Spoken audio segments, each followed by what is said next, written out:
In a world where nothing is certain, Macola.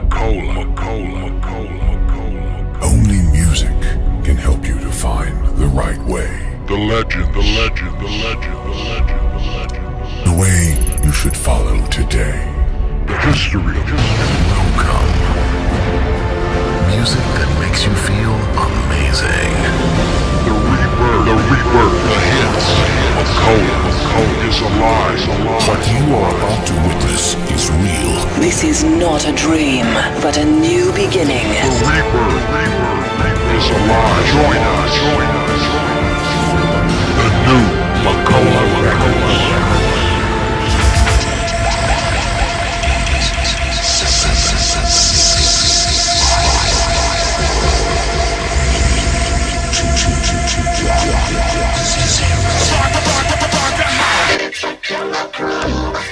If it wasn't for Macola, there wouldn't be no West Coast rap game. I'm DJ Flash. In many ways, Macola functioned like a record label on the West Coast by signing deals with minor record labels to press and assist with the distribution of artist records. Macola Records changed the game. Macola Records started pressing up all the records off the West Coast. He pressed up all the labels. He pressed up Rappers Rap.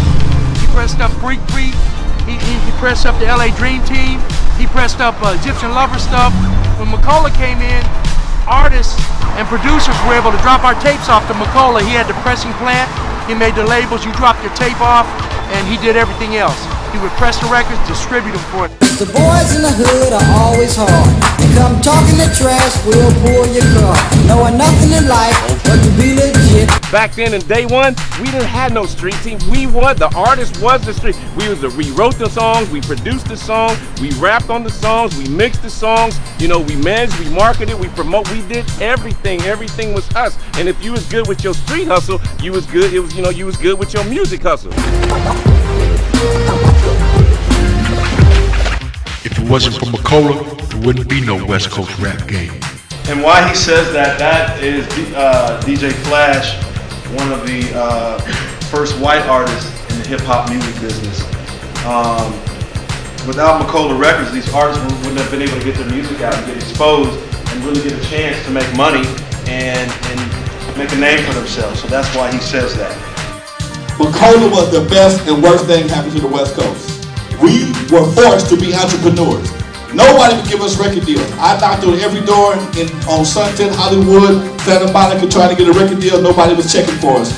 I was told by a lawyer friend of mine, make your own records, do your own thing. And Macola was the only thing we could do, and that's how we all got started. This all started with Duffy Hooks. As we mentioned earlier, it was the head of Rappers Rap Disco Company. As Grandmaster Lonzo mentions in his book, Not Without Alonzo, Don, referring to Don McMillan, new manufacturing, and Duffy Hooks, new distribution. Duffy introduced Don McMillan to many independent distributors. Hip-hop brought together the African American and the Latina community, and this is very important. This youth movement brought these young people together and brought these two communities together. Ice-T. I was sitting back looking at what hip-hop was doing, and I was like, there was a time when you would say you was a rapper and people would go, wow, you like KRS-One, you like Chuck D. People respected it. It was an art form that was created from nothing. It became a new option for something to do. That option wasn't there 20 years ago, but once it happened, it's like, wow, hip-hop, this is something maybe I can work my, be part of. I was dancing, doing street dancing and stuff, but I also was making rhymes. But I didn't even know about rap. So I used to make rhymes for the gangs. 6 in the morning, police at my door. Fresh Adidas squeak across the bathroom floor. Out my back window, I take my escape. Didn't even get a chance to grab my old school tape. We're standing right here at a historical spot right now. This is in Hollywood, California. This is we're on Hollywood, Sunset and Cahuenga. That building right there is where the first West Coast rap record label was. It was called Rappers Rap Disco Company. was founded by Duffy Hooks, who used to work for Bobby and Sylvia Robinson at Enjoy Records and Sugar Hill Records. And they saw the success of rap music, how they were doing it on the East Coast. So he decided to come to Los Angeles and start West Coast's first rap label. So he set up shop right up there. That was his office. And he went on a search for his first act. And he found Disco Daddy and Captain Rapp. And Disco Daddy was doing a battle with a young guy named DJ Tracy, who ended up being Ice-T later on. And Ice-T, you know that's our people, right?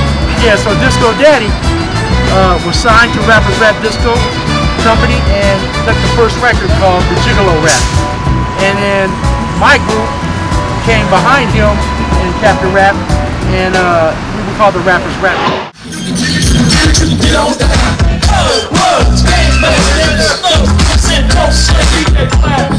In this world, you might what?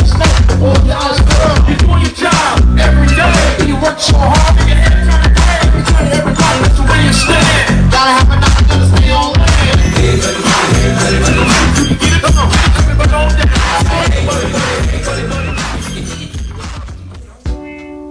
So nobody was thinking about being first this or first that. I'm still with the music business, rap, the rap, hip hop. This was my whole life. Rap, Jerry. No, I'm not just producing. We got like people like the Sir Mix-a-Lot, LL Cool J. Oh well, we started, man, just having fun. We just produced the way we rap, the lyrics that we rap, the music that we rap to, was all controlled by Duffy Hooks. This is where Duffy's vision was. Everybody at that time, 1980, 81, looked at rap as a fad. He came with a whole new sound on the West Coast. Nobody actually thought rap was going to evolve into an art form and get as big as it. I'm DJ Flash. I was with Duffy Hooks when we walked in off the street. Don McMillan was pressing up the little Spanish 45. We had to rap this way. We couldn't curse. We couldn't be too street, you know. Something that was brand new and exciting. Duffy was one of the first ones that did the Gigolo Rap by using Rick James. Don McMillan, he really had nothing going. So Duffy was back there on the East Coast, and what he did, when he came back to the West Coast, everybody really wasn't into rap. So what kind of music is this? You know, they heard about the song by Rappers Delight, but you didn't have to be able to sing like Luther Vandross or anything to get a recording contract or anything, and it was fun. It was a new kind of music. The name of the record label was Rappers Rap Records. I was the first one signed to Rappers Rap Group. This was right after Disco Daddy and Captain Rapp. The guy that owned the record company, his name was Duffy Hooks. Back in the day, we share our masters and the tracks.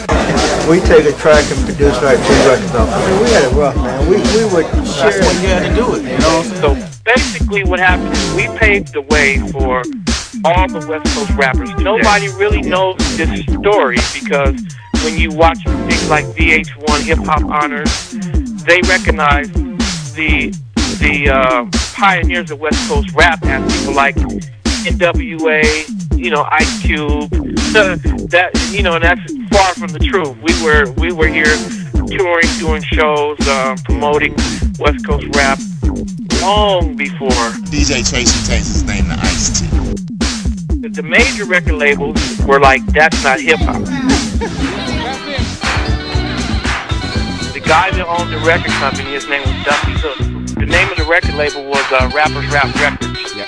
And they said, well, I tell you what, we're going to take all 5 of you guys and form a group called the Rappers Rap Group. Old Deep way back. MC Falsey and Love & C had secretly been recording. There really wasn't any other West Coast artists except for one other act, Disco Daddy and Captain Rapp. They had a song called The Gigolo Rap, and they were the first act on Rappers Rap, and we were the second act. Then Duffy Hooks decided that he wanted to do something bigger. He came with a whole new This was my whole life. This is what I wanted more than anything in the whole world. We had to rap this way. We couldn't curse. We couldn't be too street. You know, it pretty much revolutionized how West Coast rap went from there. Right, we just produced it. You know, the World Class Record Crew did the same thing. Egyptian Lover did the same thing. Uncle Jim's Army. You know, East Coast rappers were like, that's not hip hop. Duffy started Rappers Rap Disco Company, and the rest is history. And to get the rest of the information, you're going to have to talk to people like DJ Flash, okay, King MC, even Captain Rap, Cletus Anderson, because they have other parts of the story that they come in after that. That's Disco Daddy's part, you know, up to this point. Dark Star official split up with a group was 19. I remember back in the day when Duffy sat back and said, man, I got a rapper. And I was like, who? And he was like, DJ Flash. And I was like, DJ Flash? I couldn't know who he was. And then Duffy said, I got a surprise. And all of a sudden, here come this white boy with this long hair, and I'm thinking he's a hippie or guitarist. He's not a rapper. Duffy was like, yes, he is. Duffy just sat back and I looked at this rapper and I was like, man, he got long hair and he looked like a rock star instead of a rapper. But then Duffy was a visionary. And so DJ Flash was the very first white rapper ever before the Eminem, before the Beastie Boys. He was the first one. Like MC Foster and Loving C, the first gangster rap duo ever that came out with radioactivity rap, you know, and later became famous when Snoop and Tupac did it.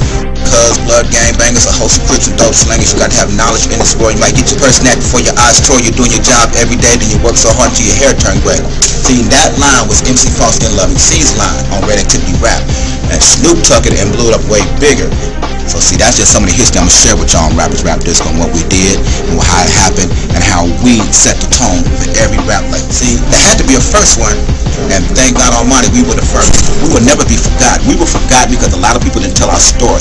A lot of people didn't know who we were because we kept it street. We never went corporate and we never sold out. Now is the time. We kept it real. We got people trying to silence us and bring us down because there were people that would build things on falsehood. But now the falsehood is now over because God is now shining His light on everything that's real. Because whatever's in the dark will come to the light.